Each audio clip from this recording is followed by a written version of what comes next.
میں نے پلکوں سے درے یار پہ دستک دی ہے، میں وہ سائل ہوں جسے کوئی صدا یاد نہیں۔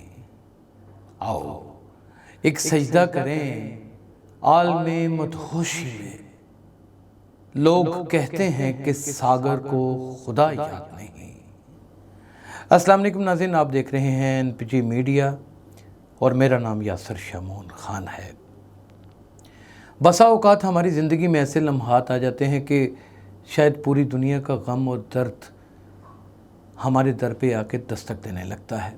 ہم گھبراہٹ سے کسی جھرونکے سے جھانکنے کی کوشش کرتے ہیں تو وہ سارا درد، سارا غم اس کی خدت بن کے ہمارے اندر اتر جاتا ہے، لرزہ طاری ہو جاتا ہے۔ بے بسی، بے حسی، بے چینی اور ماحول کی آلودگی کا انسان خود کو ذمہ دار سمجھنے لگتا ہے۔ ایسے واقعات رونما ہماری زندگیوں میں ہو جاتے ہیں جن کو ہم رپورٹ کرتے ہیں بطور کرائم رپورٹر، اور لوگ ہمیں بڑا سخت دل جانتے ہیں، جبکہ گوشت پوشت کے بنے ہوئے انسان اور وہی دل، وہی دماغ، وہی احساسات ہمارے ساتھ جڑے ہوتے ہیں۔ ظلم، ایسا ظلم بیان کرنے جا رہا ہوں جسے میری التماس ہے کہ کمزور دل تو کم از کم نہ سنے نہ دیکھیں۔ زمیں پھٹی نہ آسمان گرا، ظلم، بربریت، سفاکیت اور غیرتی کی داستان بھی رقم ہوئی۔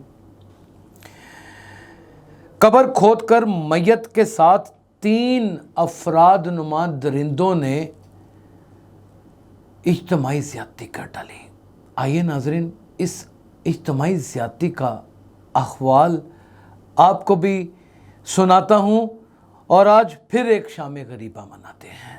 ناظرین، واقعے کا احوال کچھ یوں ہے۔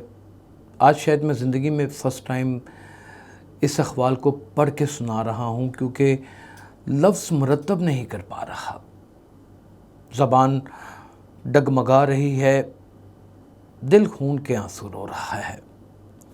علاقہ تھانہ قلعہ دیدار سنگھ میں لرزہ خیز واردات، ظلم اور غیرتی کی انتہا۔ مسمی احسان اللہ ولد مبارک نے تھانہ قلعہ دیدار سنگھ درخواست دی کہ اس کی بہن 2 یوم قبل انتقال کر گئی۔ ناظرین، کہ یہ درخواست دینے سے 2 دن قبل اس کی بہن انتقال کر جاتی ہے، اس جہان فانی سے کوچ فرما جاتی ہے، جسے مورخہ 22/5/2023 کو دفنا دیا گیا، جبکہ 27/5/2023 کو اس داستان میں اصل درد اور ظلم شروع ہو جاتا ہے۔ یعنی کہ بجلیاں کڑک جاتی ہیں، ایک طوفان بن کے کسی بھائی کے اوپر گر جاتا ہے۔ 27/5/2023 صبح 5 بجے دعا کے لیے قبرستان گئے تو قبر کھلی پڑی تھی۔ اب کسی بھائی کے لیے یہ منظر دیکھنا کس قدر مشکل اور پیچیدہ مرحلہ ہوگا، اور وہ کس تشویش میں لاحق ہوا ہوگا کہ جوان سالہ بہن جسے 2 دن قبل ہم نے قبر میں دفنایا ہے، اس کی قبر کھلی پڑی ہے۔ یعنی کہ 22/5/2023 کو اس کی تدفین کی جاتی ہے، اور 27/5/2023 کو بھائی اپنی بہن کی قبر کے اوپر بین کرنے کے لیے جاتا ہے۔ ناظرین، کسی بھائی کے لیے یہی بہت صدمے کی بات ہے کہ اس کی جوان سالہ بہن کو مدفن کیا جاتا ہے، اور پھر جب وہ دعا کے لیے اس کی قبر کے اوپر جاتا ہے تو قبر کو کھلا دیکھتا ہے، اور کفن بھی کھلا ہوتا ہے۔ یعنی کہ بالکل برہنہ حالت میں وہ میت اس قبر میں پائی جاتی ہے، جس کے ساتھ مسلمان اشتیاق ولد صدیق ماں 3 افراد نامعلوم نے اجتماعی زیادتی کر ڈالی۔ یعنی کہ ایک زندہ انسان کے اوپر تو جبر ہو سکتا ہے، کسی مردہ انسان کے اوپر بھی جبراً اپنی ہوس کا نشانہ اسے بنایا جا سکتا ہے۔ دل، دماغ، ذہن اس بات کو قبول کرتے ہیں یہ ہمارے معاشرے میں ہوتا ہے۔ آپ ٹیلی ویژن اسکرین پر اس بچی کی تصاویر دیکھیں، یہ جب جوان چلتی پھرتی ہوگی، اس کی زندگی کی زندہ کی تصویر دیکھیں، پھر اس کی میت کی تصاویر دیکھیں اور اس درخواست کو دیکھیں جسے ایک بھائی نے اپنی غیرت اور اپنی ناموس کو مار کر اپنے کپ کپاتے ہاتھوں سے لکھا، تو آپ کو وہ سارا منظر آپ کی آنکھوں کے سامنے نظر آ جائے گا جو کسی ایک شفیق، ایک غیرت مند بھائی کے ساتھ پیش آیا ہوگا۔ ناظرین، جبکہ قبرستان میں قبر کھودتے ہوئے 2 افراد گواہان نے بچشم خود دیکھا، مقدمہ درج، تفتیش جاری ہے، تاحال ملزمان گرفتار نہ ہو سکے۔ یہاں پر یہ سارا قصہ پرینہ ہو جاتا ہے۔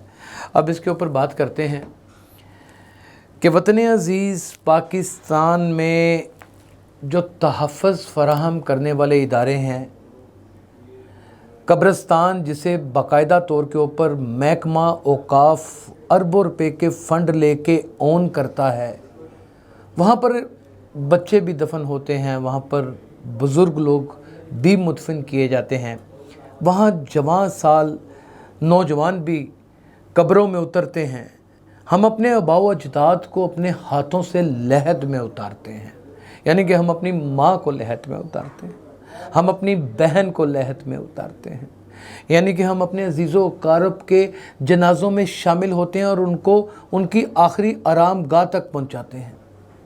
اسی طریقے سے ایک بھائی نے اپنی جوان سالہ بہن کو مدفن کیا، 2 دن کے بعد دعا کے لیے قبرستان جاتا ہے، قبر مکمل طور پہ کھدی ہوتی ہے، میت برہنہ حالت میں پڑی ہوتی ہے، کفن بھی غائب ہوتا ہے، اور کچھ افراد جو درندے ہیں اس معاشرے کے، جو سفاکیت کی علامت ہیں، اس کو اس بربریت کا نشانہ بنا کے غائب ہو جاتے ہیں۔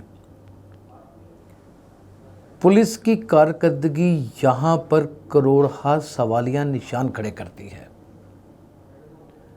ہم بہت کوشش کرتے ہیں کہ ہم اپنے اداروں کے انگیسٹ یا ان کی کمزوریاں یا ان کی نالائکیاں یا ان کی نیگلیجنس کو کسی طریقے سے پردے ڈال کے چھپا لیں،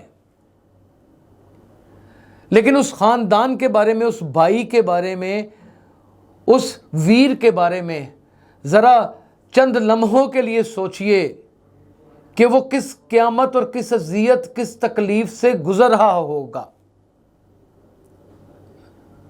اس کے اندر وہ درد کی حدت اور شدت کیا ہوگی۔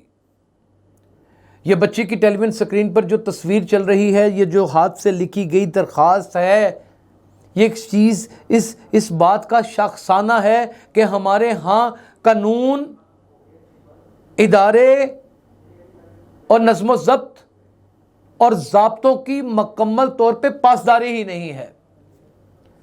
مانا کہ تغافل نہ کرو گے، لیکن اے وقت کے شاہ، ہاک ہو جائیں گے ہم تم کو خبر ہونے تک۔ دل خون کے آنسو تو روتا ہی ہے، ہر وہ شخص اس بھائی کی تکلیف کو سمجھ سکتا ہے جس کی 3 بہنیں ہیں، جس کی 3 عدد بیٹیاں ہیں، جس کی ایک بیوی بھی ہے، کیونکہ وہ خاتون ہے نا، عورت ہے، جس کی ماں بھی ہے، اور متعدد مختلف شاخوں میں بٹے ہوئے عورتوں جیسے ہی بہت سارے رشتے ہیں، وہ ساری کی ساری خواتین ہیں۔ ہر شخص نے زندگی حاصل کرنی ہے، جنم لینا ہے اور پھر اس جہان فانی سے کوچ کر جانا ہے۔ ہم ہر روز کسی عزیز و اقارب کے جنازے میں کھڑے ہوتے ہیں، ہم ہر دوسرے دن اپنے آباء و اجداد کی قبروں کے اوپر جا کے فاتحہ بھی کرنے جاتے ہیں۔ اس واقعے کو سننے کے بعد ہم گھر میں سکون اور چین کی نیند سے بیٹھ سکتے ہیں؟ یہی آج کے پروگرام کا سب سے بڑا سوال ہے۔ کیا ہمارا اطمینان بحال ہو سکتا ہے؟ پہلے تو شہر میں